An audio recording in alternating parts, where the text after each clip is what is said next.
할렐루야.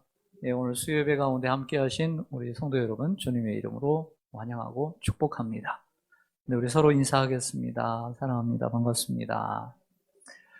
네, 혼자 예배를 드리고 계신 분들은 자신을 축복하십시오. 자신을 축복하십시오. 늘 축복해. 네, 오늘은 우리 본당의 영상 작업으로 인해서, 공사로 인해서 오늘 수요예배를 미래관 3층 유초등부실에서 예배를 드리고 있습니다. 그래서 이곳은 우리 유초등부 아이들이 함께하는 곳이고요. 특별히 친근감이 있는 것은 새벽 기도회를 늘 하는 곳이기 때문에 저 개인에게는 아주 익숙한 장소이고, 또 설교하는 것도 역시 익숙하기 때문에 편한 것 같습니다.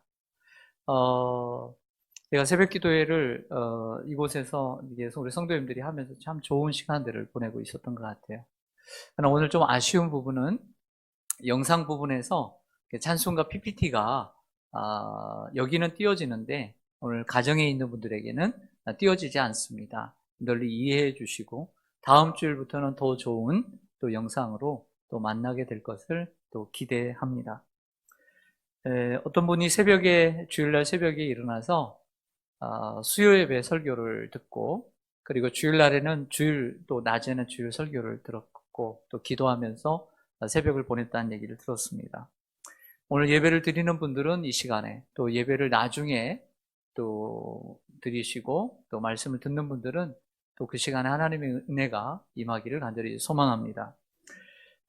시편에서 아삽이라고 하는 사람의 시편, 다윗 시대의 성가대 음악을 담당하는 이러한 아삽이라고 하는 사람의 시편이 제3권이 시작되는 73편부터 오늘 83편까지 11개의 시편이 아삽의 시편이라고 제가 지지난주에 말씀을 드렸어요.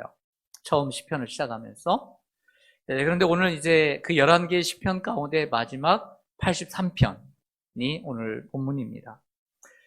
오늘 우리가 살펴볼 시편 83편은 국가적인 위기를 당하고 있는 이스라엘이 하나님의 도우심, 하나님의 역사하심을 구하는 기도의 시편입니다. 특히 시편 83편은 어떤 특징을 가지고 있냐면, 제가 여러 번 읽어보면서 느끼는 시편은 뭐냐면, 이스라엘을 공격하는 나라들의 이름을 하나씩 하나씩 다 거론하고 있다라고 하는 특징이 있습니다. 이스라엘을 주위에 두고 있는, 이스라엘을 괴롭히는 이러한 나라들의 이름이 거론되어 있다. 이 나라들은 조금 이따 간단하게 제가 설명들을 하겠습니다. 그리고 또 하나의 특징은 이스라엘을 공격하고 이스라엘을 멸망시키고 이스라엘이라고 하는 나라가 이 세상에 존재하지 않기를 원하는 주변국들을 가리켜서 오늘 시편 기자는 뭐라고 이야기하냐면 주의 원수들이라고 정의를 하고 오늘 시작을 하고 있다라고 하는 거예요. 2절에 보면 이들을 가리켜 주의 원수들이라고 얘기하고 있다. 그리고 반대로 이스라엘 백성들을 가리켜서 주의 백성들. 그러니까 이스라엘 백성들이라고 하지 않고 주의 백성들이라고 이름하고 있는 것이 큰 특징이라고 하는 것입니다. 무슨 얘기냐면 이 세상에 있는 사람들을 규정한다라고 하는 것. 규정하고 있다라고 하는 것이죠. 자, 오늘 1절과 마지막 절은요, 마지막 이 간구로 시작해서 간구로 끝나는 수미상관으로 되어 있습니다. 오늘 1절을 좀 보시죠. 시편 83편 1절. 오늘 혹이라도 퇴근 시간에 영상은 못 보고 또 그런 분들이 여러분 계실 것 같아요. 제가 읽어드리겠습니다. 1절. 하나님이여 침묵하지 마소서. 하나님이여 잠잠하지 마시고 조용하지 마소서. 여러분 한번 생각해 보세요. 이렇게 시작합니다. 하나님 침묵하지 마시고 잠잠하지 마시고 조용하지 마소서. 어떤 심정으로 오늘 이렇게 시작하고 있는지 느낌이 옵니까 안 옵니까? 그렇죠, 오지요. 오늘 이 시인은 많은 시간 동안 하나님을 기다리고 있어요. 오랜 시간 동안 하나님 앞에 기도했지만 하나님이 응답이 없어요. 왜 기도했겠어요? 평범하고 평탄한 인생이 아니라 분명히 어려운 삶의 문제가 있었기 때문에 하나님 앞에 간구했을 거예요. 그러나 하나님은 응답이 없으니까 하나님이여 침묵하지 마소서, 잠잠하지 마소서, 하나님 조용하지 마소서. 이렇게 3번씩이나 똑같은 의미의 단어를 번갈아 가면서 강조하고 있다라고 하는 것이죠. 하나님은 응답이 없고 도리어 자기에게 이렇게 간구했던 상황은 더욱더 악화되어 가고 있더라는 것이죠. 사랑하는 성도 여러분, 여러분들 이럴 때 어떤 생각이 여러분 드십니까? 하나님 앞에 기도를 하는데 기도의 상황은 바뀌지 않고 응답은 없고 상황은 더욱더 악화되어 갈 때 우리는 딜레마에 빠집니다. 어떤 딜레마죠? 간단하죠. 하나님께 더 기도할 것인가? 아니면 인간의 생각, 나의 능력으로 해결해 갈 것인가? 딜레마에 빠지게 되는 거예요. 너무 느낌이 오지 않아요? 이게 우리의 솔직한 고백이죠. 더 이상 기도해야 될까? 아니면 다른 방법으로 해결해 가봐야 하는 것 아닐까? 이런 생각을 할 수가 있는 거죠. 사랑하는 여러분, 저는 이 시편의 이러한 내용이 이렇게 심각한 내용이 사실은 읽으면서도 잘 몰랐어요. 근데 마치 제가 이것을 읽으면서 시편 13편은 우리에게 참 익숙합니다. 시편 13편 한번 찾아볼까요? 시편 13편 1절과 2절을 보면 이렇게 시작을 합니다. 너무나 우리에게 익숙한 시편이죠. 다윗의 시, 인도자를 따라 부르는 노래. 여호와여, 어느 때까지니까 나를 영원히 잊으시나이까? 주의 얼굴을 나에게서 어느 때까지 숨기시겠나이까? 나의 영혼이 번민하고 종일토록 마음이 근심하기를 어느 때까지 하오며 내 원수가 나를 치며 자랑하기를 어느 때까지 하리이까? 생각나시죠? 하나님이여, 어느 때까지입니까? 우리가 기도 속에서도 많이 나왔던 이 기도는 많이 우리가 알고 있지만 똑같은 시편 13편 그리고 70편 너머에 있는 83편의 기도는 우리가 익숙하지 못했다. 개인적으로 제가요. 하나님이여, 침묵하지 마소서, 잠잠하지 마소서, 조용하지 마소서. 똑같은 의미의 이러한 간절한 기도가 83편에도 오늘 보석과 같이 새겨져 있더라는 거죠. 다윗의 고통은 10년 이상 지속되었습니다. 그러니까 하나님 앞에 얼마나 기도했겠습니까? 이 원수들의 손에서 좀 언제 건져주시겠습니까? 이라고 했을 때 이것이 계속 상황이 지속되자 이렇게 기도할 수밖에 없었던 거죠. 시편 83편도 마찬가지입니다. 지금 이스라엘은 주변의 나라들이 하나 되어 쳐들어오고 있습니다. 이스라엘 군대는 그들이 쏜 화살에 맞으며 여기저기에 사람들이 쓰러져 죽어가고 있습니다. 주변 나라들과 경계를 이루고 있는 지역들의 성문은 부서지고 그 마을들이 하나씩 점령을 당하고 약한 자들이 유린을 당하고 있는 상황입니다.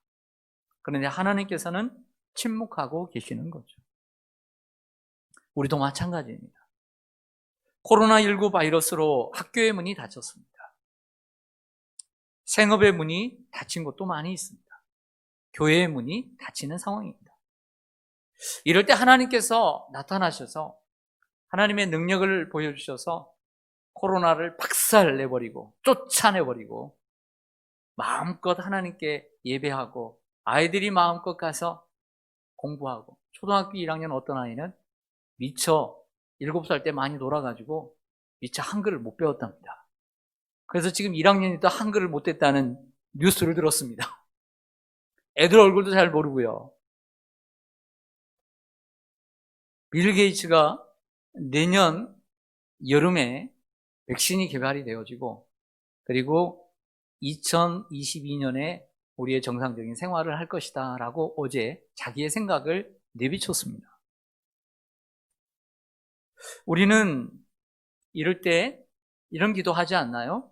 하나님 어느 때까지입니까? 하나님이여, 침묵하지 마시고 잠잠하지 마시고 하나님 조용하지 마시고 일어나셔서 역사하여 주시옵소서. 우리는 어떻게 기도하죠? 하나님, 코로나19가 어서속히 하나님 종식되어서 어서속히 하나님 예배드리는 날이 오게 하여 주시옵소서. 이렇게 기도해야 안 해요. 자, 한번 묻겠습니다. 넌 크리스찬들이, 비기독교인들이 우리가 하나님 앞에 이렇게 기도하는 것을 알까요? 모를까요? 네? 알죠. 뭐라고 기도할지 뻔한데요. 생각이 있는 넌 크리스찬들이라면 저 사람들이 교회 가서 내가 뭐 기도하는지 뻔히 알아. 하나님이요, 어수속히 이 코로나를 물리쳐 주시고 이 교회를 이 비판하는 저 세력들 물리쳐 주시고 어수속히 예배가 회복되게 하여 주시옵소서. 사회가 회복되게 하여 주시옵소서. 기도하는 거, 우리가 이렇게 기도하는 거 사람들이, 세상 사람들이 알아요, 몰라요? 알고 있어요. 근데 우리의 기도가 응답이 되고 있어요, 안 되고 있어요? 안 되고 있어요. 그럼 사람들이 뭐라고 생각해요? 봐라, 너희의 기도의 힘으로, 너희의 신앙의 힘으로 코로나가 물러갈 줄 아느냐? 하나님이 살아계시냐? 너희의 신앙이 어디 있니? 저들의 기도는 응답이었고 하나님은 살아계시지 않고, 그리고 코로나는 신앙과 상관이 없는 거야. 코로나는 의학이요, 과학에 불과한 것이야 라고 말하고 있지 않나요? 그리고 의기양양할 것입니다. 그러나 우리는 하나님께 기도하고, 그리고 하나님의 뜻을 구하며 하나님의 때를 기다려야 합니다. 하나님의 뜻과 하나님의 때를 우리는 다 알 수 없기 때문인 것이죠. 네, 저에게 형수님이 한 분 계십니다. 저희 형수님이 2달 전에 연락을 해오셨습니다. 연락해 오신 이유는 자기가 직장을 다니고 있는데 그 직장 생활에 잘 적응할 수 있도록 자기를 참 잘 도와준 본부장님이 계시는데, 이 본부장님이 암에 걸렸다는 거예요. 너무나 마치 자매가 아픈 것처럼 정말 슬퍼하며 저에게 부탁해 왔어요. 그리고 그분은 교회를 다니지 않아요.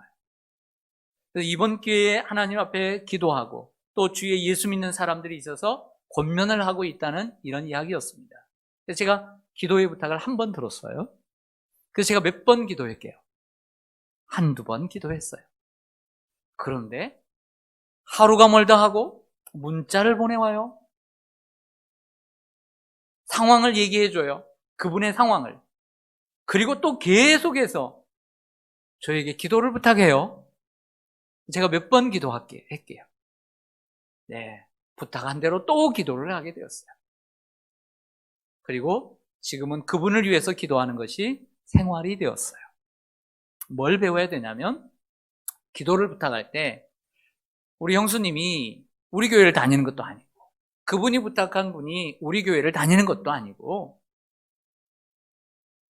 한 번 부탁할 때 저는 한 번 기도했어요. 또 생각이 나면 어쩌다 기도했겠죠. 그러나 계속해서 부탁하는 그 기도를 뿌리칠 수가 없어서 저는 생활이 되었어요. 2달 동안. 여러분, 기도할 때, 또 기도를 부탁할 때도 마찬가지예요. 우리 성도님들이 좀 배워야 된다라고 생각해요. 목사님이 내가 한 번 부탁했으니까 목사님은 계속 기도하고 있을 거야. 그럴 수도 있지만 그렇지 않을 수도 있다는 사실을 알아야 돼요. 여러분 한 분이 성도님이 아니니까. 그러나 한 번 부탁하지 않고 계속 부탁한다면 저는 계속 기도하리라고 확신해요. 기도는 그렇게 부탁하는 거예요. 사실 제가 그 본부장님을 위해서 기도하는 기도의 그 뜨거움보다 우리 형수님이 그분을 위해서 기도하는 기도의 뜨거움이 정말 절실해요. 그러나 제가 목회자라는 그러한 신분과 그 자리 때문에 기도를 해드리고 있습니다. 그리고 한 번은 이렇게까지 하시는 거예요. 전화번호를 드릴 테니까 전화를 해서 기도를 해달라는 거예요. 웬일이에요 이게? 얼굴도 모르는데. 그래서 문자를 드렸어요. 저 이런 사람인데 전화 드려도 되겠습니까? 그래서 조용한 곳에 가서 기도를 드렸습니다. 기도를 받고 난 다음에 이분이 2차 항암 치료를 갔어요. 그리고 난 다음에 문자를 하나를 보냈습니다. 한번 들어보세요. 목회 활동으로 바쁘신 가운데 마음 써주심에 깊은 감사드립니다. 참 바삐 살아왔습니다. 목적과 성취 중심의 삶을 살아오면서 많은 부분을 이뤄냈기도 했고 그 이면에 많은 부분을 잃기도 했습니다. 처음엔 왜 나한테지? 그것도 한꺼번에 2개의 암이. 도저히 인정할 수 없었고 모든 게 원망스러웠지만 나를 위해 기도해 주심을 알게 되고 뒤를 돌아보는 시간이 저절로 만들어지면서 후에 반성의 시간을 거치면서 감사가 가슴으로 느껴지게 되었습니다. 이 정도의 아픔이라서 감사하다. 내 주변의 모든 사람들에게 감사하다. 그러면서 하나님을 찾게 되었습니다.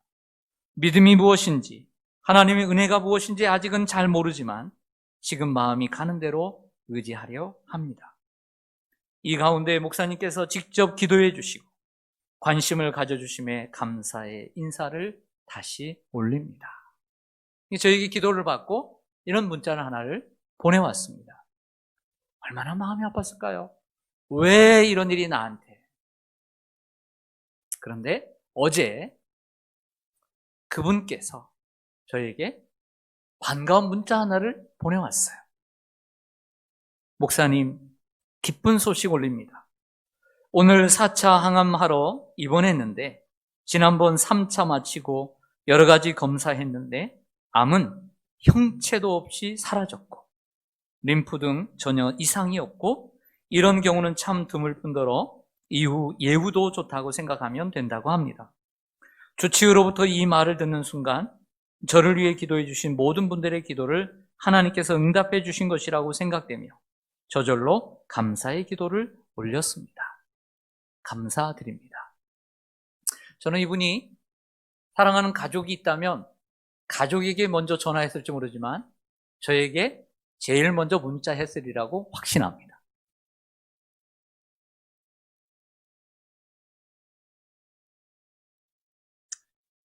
암이라는 게 암에 걸렸을 때 먼저 수술을 하고 항암 치료하는 것은 암은 무섭지만 가능성이 있는 수술입니다. 그런데 가능성이 없는 것은 수술을 안 하고 먼저 항암 치료를 하는 것입니다. 수술이 어려우니까. 이분도 후자입니다. 아직 수술을 안 했어요. 수술할 수가 없는 상황이기 때문에 이분에게는 6번의 항암 치료였어요. 그러니까 항상 8번이면 4번, 6번이면 3번 하고서 중간 검사를 합니다.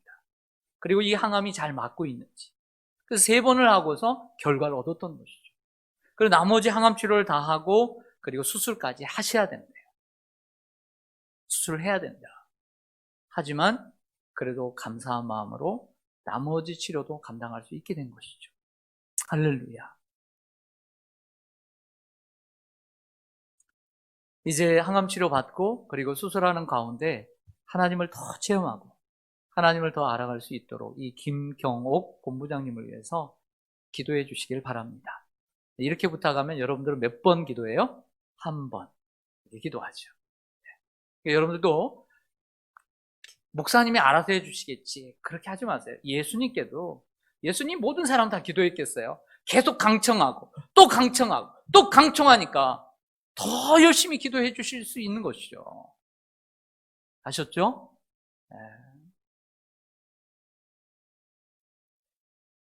이 83편의 특징은 좀 전에 말씀드린 대로 이스라엘 주변 국가들의 이름이 기록되어 있습니다. 3절 보시죠. 시편 83편 3절부터 보시면 그들이 주의 백성을 치려하여 간계를 꾀하며 주께서 숨기신 자를 치려고 서로 뭐했다? 서로 의논했어요. 말하기를 가서 그들을 멸하여. 목적이 뭐예요? 다시 나라가 되지 못하게 하여 나라를 없애자는 거예요. 이스라엘의 이름으로 다시는 이스라엘의 이름을 지워버리겠다는 거예요. 5절에 그들이 한 마음으로 또 뭐했어요? 의논하고 주를 대적하여 서로 또 뭐했어요? 동맹했어요. 어떤 나라요?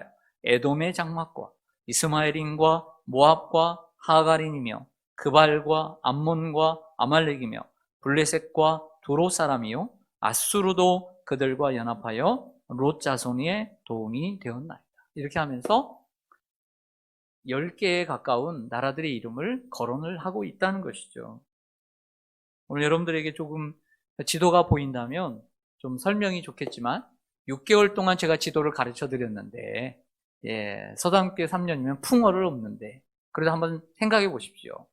에돔이라는 나라는 어디 있을까? 에돔이라는 나라. 여러분들이 보실 때 이쪽이 지중해, 그죠? 그래서 이만한 이스라엘 나라에, 이 나라에 아래쪽에 보면 사해가 있습니다. 아래쪽에 사해가 있는데, 이스라엘하고 이집트 사이에 그 남쪽에 있는 나라가, 사해 남부에 있는 나라가 에돔이라는 나라입니다. 이들은 에서라고 하는 이의 후손이고요. 이스라엘이 약속의 땅에 들어갈 때 반대했던 나라입니다. 근데 이 에돔이라는 나라에는 중요한 도로가 하나 있습니다. 이 도로를 이름을 가리켜 왕의 도로다, 킹스 웨이라고 부릅니다. 그 다음에 모압과 암몬. 이 모압과 암몬은 여러분 잘 아시는 대로 아브라함의 조카인 롯의 큰딸과 두 딸을 통해서 태어난 민족입니다. 모압은 이 요단강 동편에 위치해 있죠. 지금의 요르단 땅입니다. 암몬은 요르단 지역에 거주하고 이스라엘이 가나안으로 향할 때 지나가는 것을 허락지 않았던 민족이죠. 이 모압왕인 이 발람은 이스라엘 저주하기 위해서 발락이라고 하는 선지자를 고용했던 것을 보게 됩니다. 하갈인이라고 나옵니다. 이 이스마엘인이죠. 그러니까 아브라함의 여종인 이 하갈을 통해서 태어난 이스라엘인. 이 하갈인은 위쪽에 있습니다. 이스라엘 위쪽에 살고 있고요. 이스라엘 위쪽 중에 동쪽 위쪽 길르앗 쪽에 자리를 하고 있습니다. 그발이라고 하는 나라는 사해 남쪽, 이스라엘의 남쪽에 에돔 북부 지역. 그러니까 이스라엘, 그 다음에 그발, 그 다음에 에돔이 되겠죠.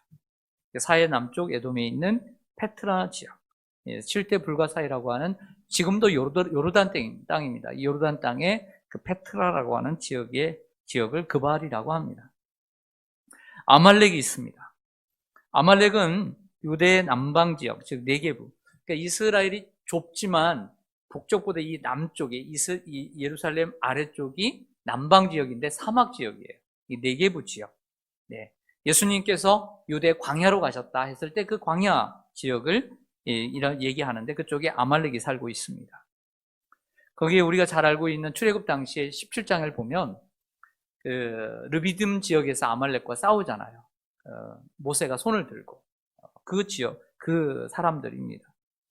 아말렉을 멸절시키라고 했는데 나중에 보니까 왕정시대의 사울왕이 하나님께 버림받은 그 사건이 아말렉과의 전쟁 가운데서 아말렉과 싸워서 모두 다 진멸하고 짐승도 진멸하라고 했는데 짐승을 살리잖아요. 그 민족이 아말렉. 결국엔 살려둔 이 아말렉의 후손이 누구냐면 에스더서의, 즉 포로기 시대의 하만이라고 하는, 하만이라고 하는 사람이 아말렉의 후손입니다. 또 블레셋이라고 하는 나라는 이 블레셋이라고 하는 나라는 이스라엘의 이 오른쪽 이 허리에 있습니다. 허리의 해안가에 있는 허리 지역에 있는 블레셋이고요. 두로와 시도는 그 해안가의 북쪽 지역, 그러니까 지금의 이스라엘 위에 있는 레바논의 백향목이라고 그러잖아요. 이 레바논 지역을 얘기합니다. 요즘 레바논이 시끄럽더라고요. 아주 시끄럽고 싸우고. 네. 그러니까 이스라엘을 중심으로 이쪽은 완전히 지중해 바다지만 바로 위쪽은 레바논, 오른쪽은 요르단, 그리고 아래쪽은 이제 애굽으로, 그리고 이쪽으로는 이제 사우디아라비아로, 이란, 이라크 이렇게 나가게 되겠죠. 그 다음에 아수르라고 하는 나라가 있습니다. 아수르는 이 중동 지방을 장악했던 큰 제국, 그래서 주전 720년에 북이스라엘을 멸망시킨 나라입니다. 근데 이들의 특징은 뭐냐면 오늘 성경을 보면 3절에는 서로 의논했고 또 5절에는 한마음으로 의논했고 또 서로 동맹하고 그리고 8절에 보면 그들과 연합하여 하나가 되어서 이 이스라엘을 중심으로 온통 동서남북으로 이스라엘을 공격했다라고 하는 것이 가장 큰 특징이죠. 제가 일부러 이 나라를 제가 설명한 것은 동서남북 완전히 둘러싸여서 그들이 함께 의논해서 이스라엘을 공격하고 있다. 근데 뭐라고 얘기하냐면 그 이스라엘 나라를 주의 백성들이라고 얘기하고 그들이 이스라엘을 공격하고 있는 것이 아니라 하나님을 공격하고 있다라고 성경은 말씀하고 있다라고 하는 것이 중요한 것이죠. 그래서 2절을 좀 보실까요? 2절 보시면 1절에서 기도하고 난 다음에 그 이유를 얘기하죠. 2절에 오면 무릇 주의 원수들이 떠들며 주를 미워하는 자들이 머리를 들었다. 3절에 오면 그들이 누구를 치려하여요? 주의 백성을 치려하는 것이죠. 5절로 갈까요? 그들이 한 마음으로 의논하고 누구를 대적해요? 주를 대적해요. 원래는 이스라엘을 대적한다 이렇게 나와야 되잖아요. 이스라엘을 내 원수다 이렇게 나와야 되잖아요. 그런데 주의 원수들이고 이스라엘과 대적하는 것이 아니라 주님과 주님을 대적한다 이렇게 나오고 있다.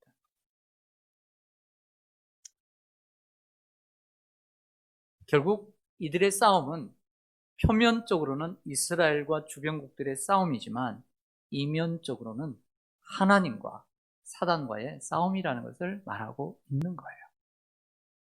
하나님을 믿는 이스라엘 백성들이 나라가 없어지기를, 나라를 지워버리고 멸망시키고 그 나라의 이름이 이 땅에 존재하지 않도록 하기 위함이다 라고 그들이 싸우는 목적을 얘기하고 있잖아요.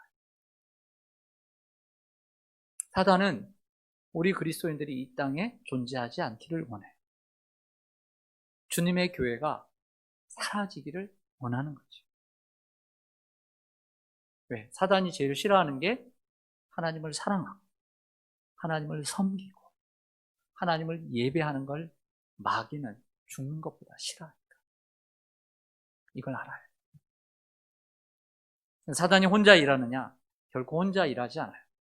이스라엘 주변국들을 이용하는 것처럼 세상의 권세를 가지고 우리를, 하나님 백성들을 괴롭히는 것입니다. 성도 여러분, 우리도 이러한 분별력이 있어야 합니다. 표면적으로는 아닌 것 같지만 우리에게 적이 있습니다. 마귀의 졸개들이 있습니다. 이 세상에는 아직도 영적 전쟁이 치러지고 있습니다. 코로나19는 하나님의 심판의 측면으로 볼 수도 있습니다.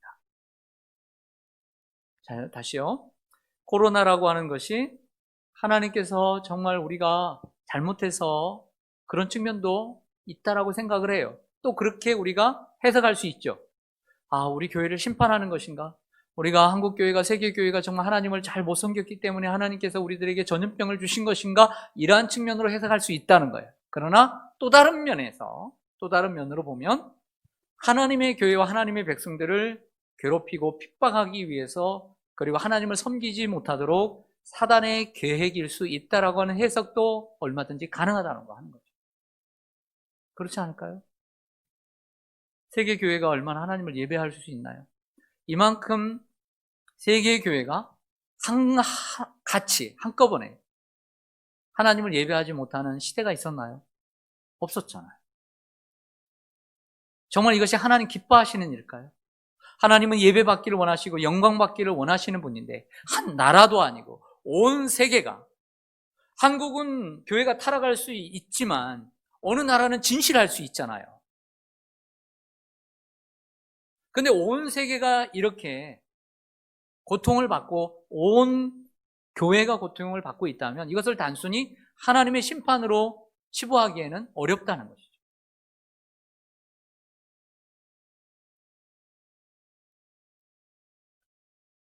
어제와 오늘 코로나19 바이러스가 원래 중국 우한에서 시작했잖아요. 이 우한시의 한 연구소에서 이 바이러스가 어디서 생겼는가? 이 우한에, 중국에서 운영하는 이 우한시에 있는 이 연구소에서 만들어냈다는 거예요. 이렇게 주장하는 사람들이 있었는데 그 사람 가운데 홍콩대학교 공중보건대학의 박사 연구팀인 엘리 멍이라고 하는 박사의 연구팀이 이러한 내용을 담은 논문을 발표를 했어요. 정보 공개 플랫폼 제노도라고 하는 곳에 게재를 했습니다. 그래서 이 연구팀은 3가지 근거를 토대로 코로나19 바이러스가 그냥 자연적으로 생긴 것이 아니라 이 연구소에서 인위적으로 만들어낸 것이라고 결론을 내리고 코로나19 바이러스가 탄생 그 시나리오를 정리해 논문으로 올렸어요. 더 지켜봐야 하겠지만 마귀의 세력이 없다라고 장담할 수는 없는 것이죠. 그렇다면 왜 마귀는 왜 이처럼 싸움을 걸고 그리고 그 싸움의 목적은 무엇일까요? 좀 전에 말씀드린 것처럼 마귀가 제일 싫어하는 것이 하나님의 백성들이 하나님을 사랑하는 거예요. 마음을 다하고 뜻을 다하고 힘을 다하고 자기의 목숨까지 다해서 목숨을 다해서 예배를 포기하지 않고 하나님을 섬기는 것을 싫어하는 거예요.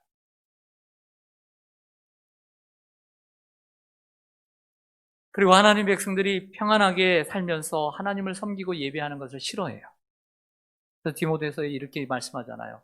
너는 유정자들을 위해서 기도하라. 나라를 위해서 기도하라. 왜냐하면 너희가 평안한 가운데 하나님을 잘 예배하고 섬길 수 있기 때문이다 라고 얘기하잖아요. 나라가 공산주의가 되보세요. 김일성이 주권을 잡으니까 저렇게 되고 교회가 없어졌잖아요. 하나님을 사랑하는 것을 마귀는 가장 싫어합니다. 그래서 마귀는 세상 사람들을 부추겨서 전쟁을 일으키는 거죠. 많은 사람들을 죽게 만드는 동시에 남은 자들인 이 렘넌트들인 하나님의 백성들을 찾아내 죽이려고 합니다. 마귀의 목적은 하나님의 백성들을 죽이고 하나님을 섬기거나 예배하지 못하라고 하는데 있는 것이죠. 애굽의 바로왕은 모세가 내 백성을 보내라. 그러니까 첫 번째, 두 번째, 세 번째, 네 번째, 다섯 번째, 여섯 번째, 일곱 번째, 여덟 번째, 아홉 번째 계속 이적을 베풀 때 조금씩 타협의 끈을 늦춥니다. 이렇게 얘기하죠. 조금만 가라. 3일 길만 가라. 이렇게 얘기하죠. 그러니까 한 길만 가라. 자녀를 데리고 가게 해달라니까 자녀는 놓고 가라. 가축을 데리고 간다니까 가축을 놓고 가라. 애들을 데리고 가면 다시 돌아올 것이고 가축을 데리고 가지 않으면 어떻게 하나님 앞에 제사를 드릴 것이며 세상은 하나님을 온전히 섬기지 못하도록 하는데 특징이 있는 거예요. 우리가 하나님을 온전히 섬기지 못하는 것에 만족하면 안 돼요. 지금도 좋사오니 온라인 예배로 만족하오니 몇 년이든 온라인 얘기로 나는 영원하리라. 이런 생각을 가져서는 안 되는 거예요. 예배는 구경이 아니에요. 오해는 마십시오. 오늘 온라인 예배를 드리는 분들을 얘기하는 게 아닙니다. 우리의 마음 자세가 야금야금 넘어가면 안 된다는 얘기를 하고 있는 겁니다. 지금까지 수십 년 동안 우리는 신앙생활을 어떻게 해왔습니까? 그리고 무엇이 바른 신앙생활이라고 외쳐왔고 여러분들이 아멘해왔고 그렇게 살려고 결단해왔습니까? 지금의 우리의 모습과는 너무나 다른 것이잖아요.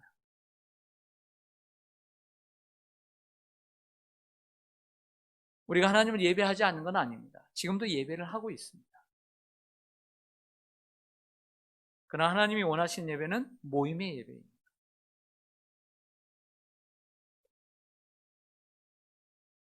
이렇게 계속되면 안 되잖아요. 교제가 있습니까? 대화가 있습니까?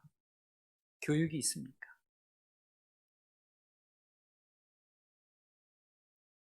설교밖에 없잖아요.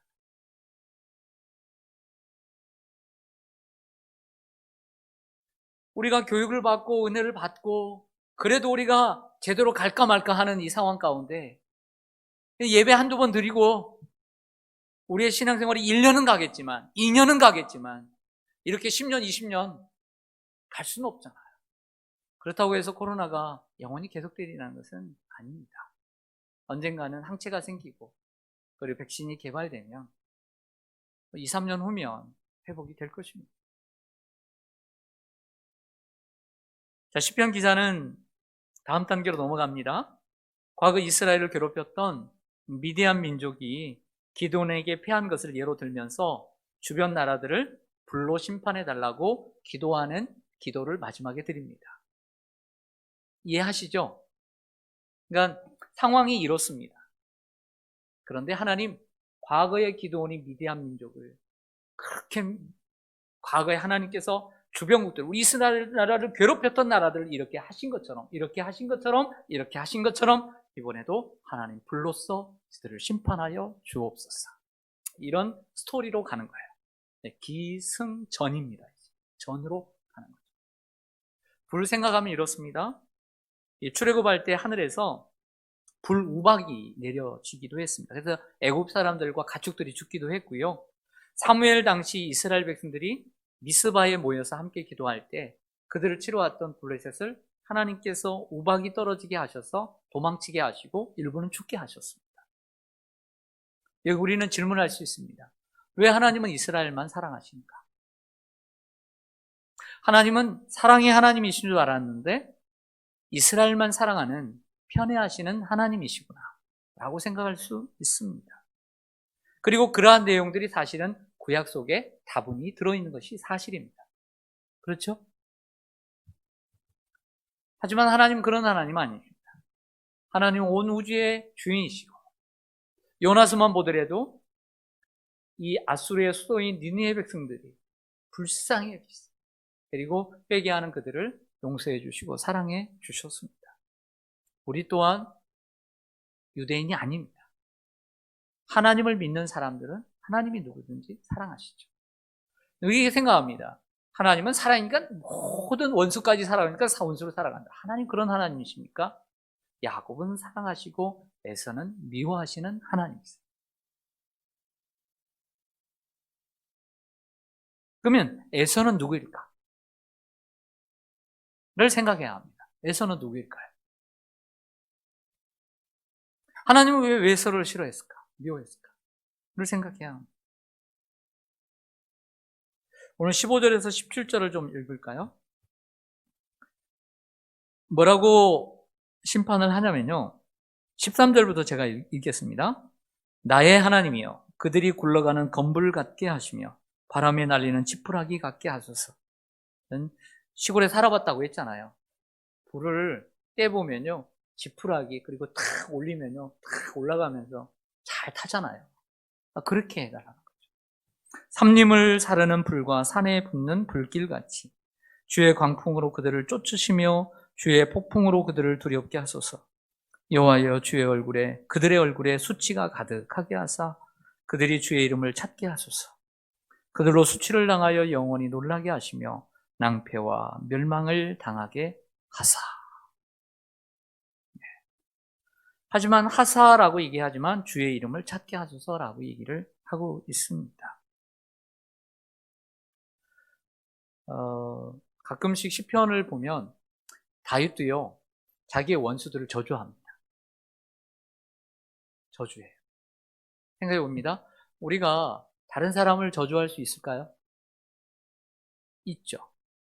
그러나 내 안위와 내 평안함, 내가 잘 되기를 복받기를 원해서 하나님 앞에 저 원수들을 저주하는 것은 비성경적입니다.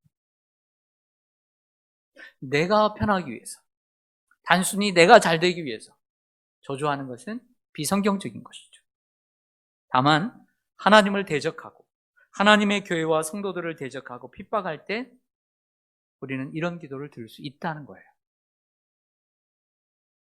그들이 하나님을 대적하고 그들이 하나님의 교회와 성도들을 대적할 때 핍박할 때 우리는 이런 기도를 드릴 수 있는 것입니다. 하나님의 존재를 부인하고 하나님이 가장 기뻐하시는 하나님 백성들의 예배를 방해하고 또 부정하는 이들을 위해 이런 기도를 드릴 수 있다는 것이죠. 왜냐하면 마지막 18절 읽고 마치겠습니다. 18절 같이 한번 읽겠습니다. 시작. 여호와라 이름하신 주만 온 세계의 지존자로 알게 하소서. 아멘.